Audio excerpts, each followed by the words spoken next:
आएगा और इससे बेहतरीन प्रैक्टिस नहीं हो सकती।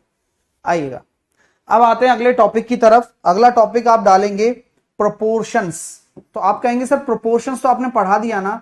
अरे ना मेरे भाई, प्रोपोर्शंस का मतलब होता है समानुपात व अनुक्रमानुपात। अनुक्रमानुपात भी इन्हें हम बोलते हैं। सर लॉजिक्स क्या है? लॉजिक्स ये होते हैं मेरे दोस्तों, आपने अगर ऐसा पढ़ा है कि ए आपका डायरेक्टली प्रोपोर्शनल है बी के, तो इसका कोई मतलब नहीं है कि ये इक्वल है। नहीं, आप इसे इक्वल नहीं कह सकते, लेकिन ए व बी आपस में एक दूसरे पर डिपेंडेंट है। पहली बात तो ये क्या है? डिपेंडेंट है। डिपेंडेंट क्या होता है? निर्भर होता है। भाई एक दूसरे पे तो ये निर्भर तो है ही, ऐसा पता चल रहा है। और हम ये देखेंगे इसमें डिपेंडेंसी में कि ए को बढ़ाओगे तो बी भी बढ़ेगा, ए को घटाओगे, बी को घटाओगे तो ए भी घटेगा। ए को बढ़ाओगे तो बी भी बढ़ेगा, ए को घटाओगे तो बी भी घटेगा। इसका मतलब यह क्या है? अनुक्रमानुपाती है। अनुक्रमानुपाती है। अनुक्रमानुपाती का मतलब होता है डायरेक्टली प्रोपोर्शनल है। डायरेक्टली प्रोपोर्शनल है। ये क्या है दोस्तों? डायरेक्टली प्रोपोर्शनल है। नोट कर लीजिए। तो ये जो साइन है यही आपका क्या है? प्रोपोर्शनलिटी। प्रोपोर्शनलिटी का सिंबल है। इसको हम बोलते हैं प्रोपोर्शनलिटी का सिंबल। समानुपात का सिंबल इसको हम बोलते हैं, फिजिक्स की भाषा में बोलते हैं। और आपको बता दूं, फिजिक्स हो या कोई अन्य विषय हो, ये सब मैथ की ही शाखाएं हैं। हाँ, तो अगर हम कहें सर इनको कैसे एस्टेब्लिश करेंगे, तो अब आप देखिए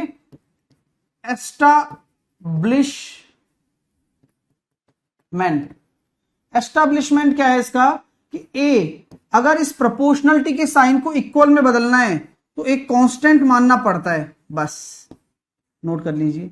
तो यहां आपका क्या है कि के बराबर आपका एक कांस्टेंट है जो कि मानना ही पड़ेगा आपको।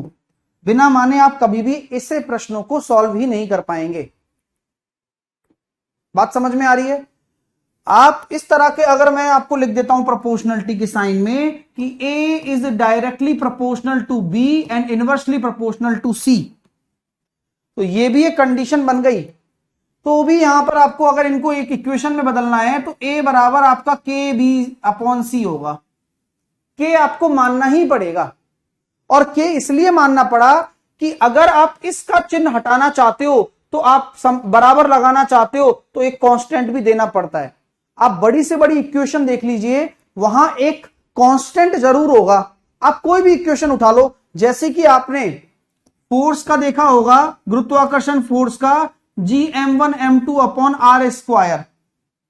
तो यहां पर जो ये G है, ये G आपका क्या है? कांस्टेंट ही है, ग्रेविटेशनल कांस्टेंट है। आपने देखा होगा Pb बराबर nRT, तो यहां जो n है ये आपका कांस्टेंट ही है।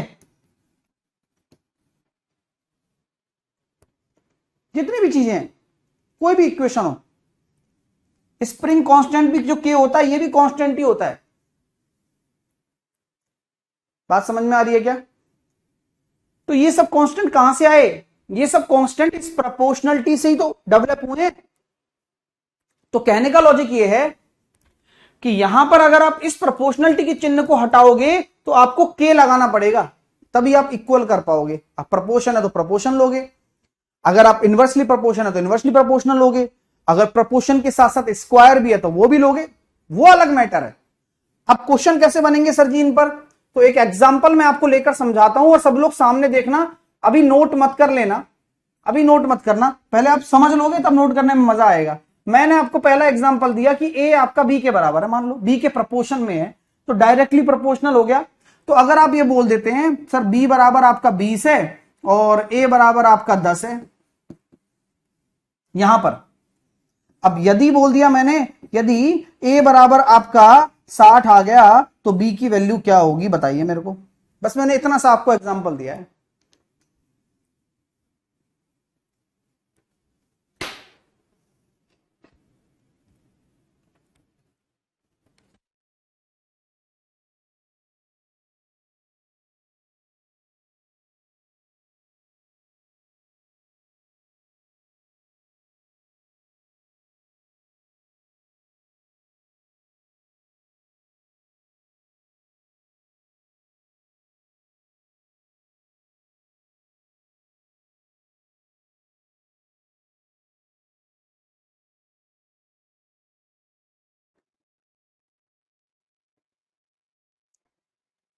तो अब जरा देखेंगे आप,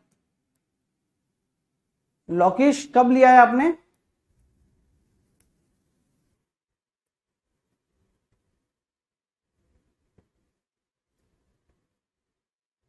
लोकेश कब लिया है कोर्स?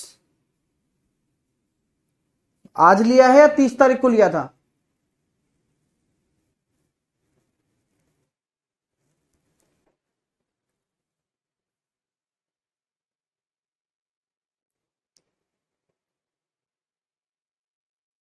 अभी आंसर्स आ रहे हैं सबके, आने दीजिए। अब बात को जरा समझिएगा दोस्तों, बात पे थोड़ा गौर फरमाइएगा आप लोग, ठीक है? हाँ, बात ये है कि A is directly proportional to the B है, क्या हो सकता है क्या, बताना मेरे को, पॉसिबल है कि 10 बराबर 20 के हो सकता है कि अगर मैं इसको रख दूं 10 इज डायरेक्टली प्रोपोर्शनल टू 20? अरे भाई मेरे, संभव ही नहीं है। 10 is directly proportional to the 20 संभव ही नहीं है। तो फिर सर ये क्या चक्कर होता है, संभव नहीं होता तो फिर भी कर रहे हैं? मैंने कहा भाई संभव है, लेकिन आप इस प्रोपोर्शनलिटी के चिन्ह को हटाकर इक्वल बनाओगे और एक के नाम की चीज लगा दोगे,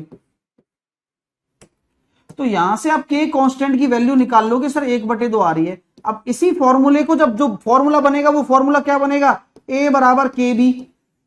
अब इसी के को आप यूज कर लो यहां, जहां पर आपको ए 60 दे रखा है, के आपका 1/2 है, बी निकालना है, तो 120 आंसर आ गया।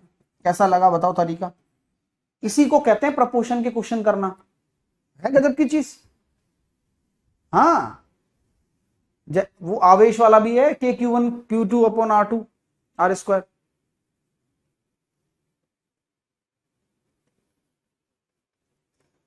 ठीक है, कोई भी कांस्टेंट कांस्टेंट मानना पड़ेगा भाई तब। जैसे अब मान लो मैंने आपको दे दिया कि भैया ऐसी बात है, एक पी है और वो डायरेक्टली प्रोपोर्शनल है क्यू के और इनवर्सली प्रोपोर्शनल है आर स्क्वायर के, दे दिया मैंने, मेरी मर्जी है। और यहां यहां दे रखा है सर पी बराबर आपका 20 है और क्यू बराबर आपका 10 है और आर स्क्वायर की वैल्यू आपकी कितनी है, सॉरी आर की वैल्यू आपकी 5 है। तो पी की वैल्यू क्या होगी, क्यू बराबर आपका 40 है और आर की वैल्यू आपकी 10 है, बताओ। हाँ 120 तो ये आ गया ना भाई, वो दूसरा क्वेश्चन है, करो भैया।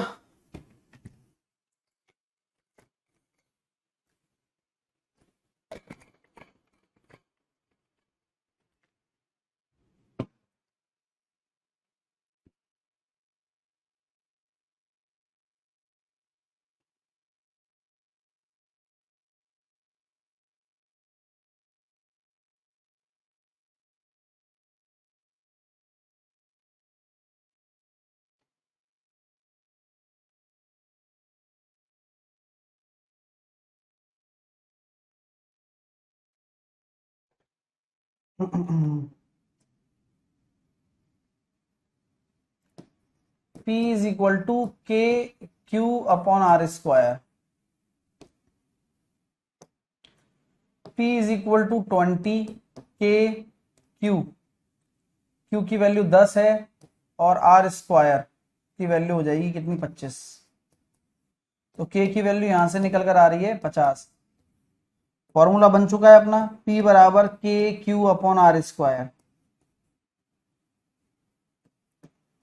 तो P की वैल्यू निकालनी है, K की वैल्यू 50 आ गई, Q की वैल्यू 40 आ गई और इसकी वैल्यू 10 आ गई, 200 आंसर आ गया।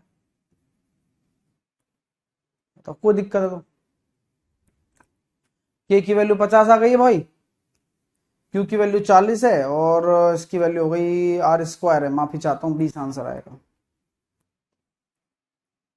20 आंसर आ गया। तो बात समझ में आ गई, समानुपाती का सिस्टम समझ में आ गया क्या कैसे होता है। एक क्वेश्चन और करवाते हैं फिर आपसे विदा लेते हैं और फिर बस आगे की चीजें आगे पढ़ेंगे कल। ठीक है, आई एक आध क्वेश्चन और करते हैं। P is directly proportional to the Q upon R। यहां पहले P बराबर, क्योंकि ये तो निकालना पड़ेगा ना, पहले तो मजबूरी होती है। P बराबर 1/4 दे दिया, Q बराबर आपने 1/2 दे दिया, R बराबर आपने पॉइंट 2 दे दिया, ऐसे ही देता है वो, कभी कभार और ज्यादा कॉम्प्लिकेटेड बना देता है। तो P बराबर अगर 40 है, Q बराबर अगर आपका 30 है, तो R की वैल्यू क्या होगी बताइए।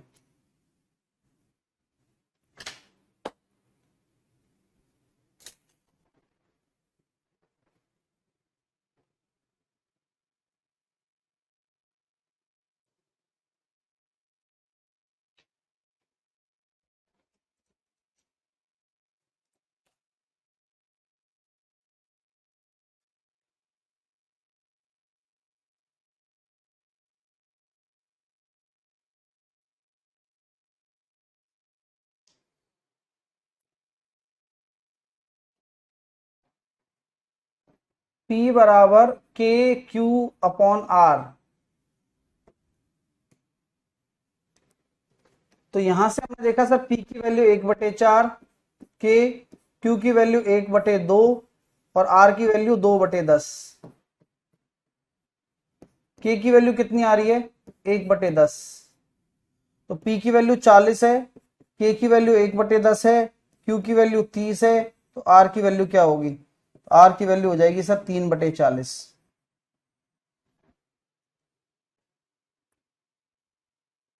ठीक है भाई, मजा आ गया नहीं आ गया बताओ पूरे सेशन में। बहुत आसान चीजें होती हैं, बस एक फॉर्मूला बनाना होता है, देन पुट करना होता है। हाँ, अब जैसे नेक्स्ट जो क्लास होगी उस क्लास में हम कॉइन बेस्ड क्वेश्चन सीखेंगे, रेशो को बांटना सीखेंगे, देन आगे सीखेंगे। ठीक है भाई साहब, क्लियर है, समझ में आ रही है बात। चलिए,